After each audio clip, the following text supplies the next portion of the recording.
Hey, this is Krista Cooper, and I'm here with my good friends at Easterseals for a series, Easterseals, Real People, Real Impact. And I'm here with Nancy Rinaldi. She's the Director of Community Outreach. How are you? I'm great, Krista. How are you? I'm doing good. Today we're talking about assistive technology. Yep. Right, what it is and how people can get it. Yep. And it really speaks to something that can truly change day to day, I'm sure, for both caregivers and their loved ones. Yep.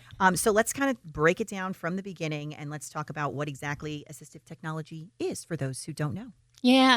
The term is kind of weird. People think really high-tech things, and it doesn't have to be. I like to think of it as tools for independence. Okay. So it's really things that can help somebody do something more independently, more easily, and if they can, that can save time for the caregiver. So assistive technology can range from things like elastic shoelaces and weighted utensils to voice-activated controls to open a curtain or turn on a fan, and everything in between. And really, it can help all ages and a variety of disabilities, like you can get a magnification system to help with somebody that has vision loss, maybe something to amplify sound for somebody that has hearing loss. There's tons of adapted clothing, pants, shirts, underwear, shoes, jackets that can help somebody with mobility issues, and the list goes on and on. I'm sure. Yeah. And Easterseals has some resources available. We do. We have a huge, about 3,000 square foot resource center in our Newcastle location with a lot of assistive technology. And people can just come in, look around, learn about what's out there. We don't sell anything from there. We don't get any commissions from anything in there. So oftentimes people will come in and say, I heard about this. My dad's having trouble eating. He had a stroke. Are there things out there? And there are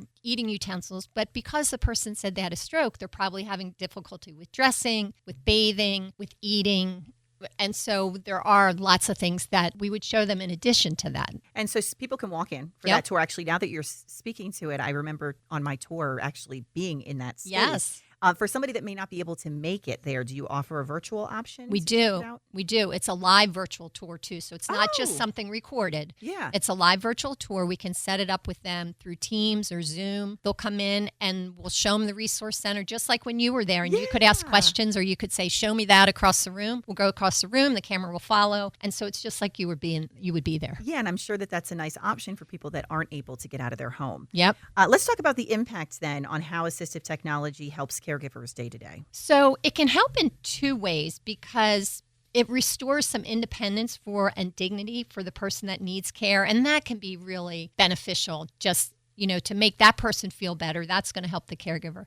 But then depending on what it is, it can save the caregiver some time. For instance, if you have a shirt with magnets instead of buttons, that might allow somebody who's had a stroke to dress themselves independently because they don't have to struggle with buttoning. Then that can save the caregiver some time. They can focus on themselves getting dressed because they know their loved one can get dressed independently. And so, it saves some time that way and can be really helpful. Or using a device like an Amazon Alexa or a Google Home.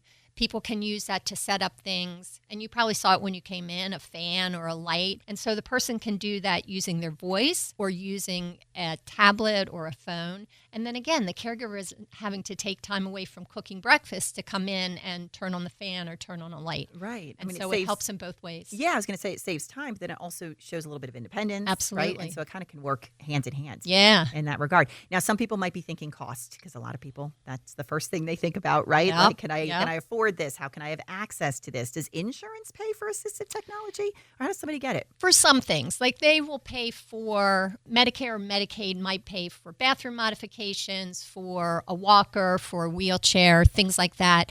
But they're not going to pay for medication reminders or the adapted clothing or those kinds of things. And so, we have a open house every year that people can come in because some of those lower tech things can really be, I don't know what to get Grandpa for Father's Day. And you could say, hey, he's really having trouble buttoning his shirt. Let's look at an adapted shirt for him or something like that. I bet people don't even think of that stuff as like a gift. Yeah. And that's sometimes, sometimes people are like, I don't need any of those kinds of things. But then if their grandchild gives it to them for a gift, maybe they're going to use it. Yes. And so that's one way. And then bigger items like stair glides, ramps, home modifications. Sometimes if they're not paid for through the insurance, people can use our financing program. We have a program called FYI, Financial Independence, and we work with 2 lenders to help people get lower interest rates to purchase those kinds of things. So if you're getting a stair lift, you may get a lower interest rate going with one of our lenders than going through the vendor who's providing and installing the stair lift. Yeah, that is great information to share. Yeah. That it is within reach. Yes. Right? Yep. And to your point, it helps save you time, but also gain that independence and help Yep. day to day for our caregivers Yep. and our loved ones. For anybody that wants to come take a tour of the space you were talking about, or they want some more information on assistive technology, where can they go? What do they need to do? They can go to our website. It's easterseals.org, and we'd be happy to help them out. Somebody once said to me, for most people, assistive technology makes things easier. For someone with a disability, it makes things possible. I love that. So, God, that just really does hit your heart. yeah. I mean, Yeah. it really does. It's so important. Yep. And knowing that this is available can make all the difference. So, Nancy, thank you so much for sharing this information. Again, that website, easterseals.demd.org. Yep. Thanks, Krista.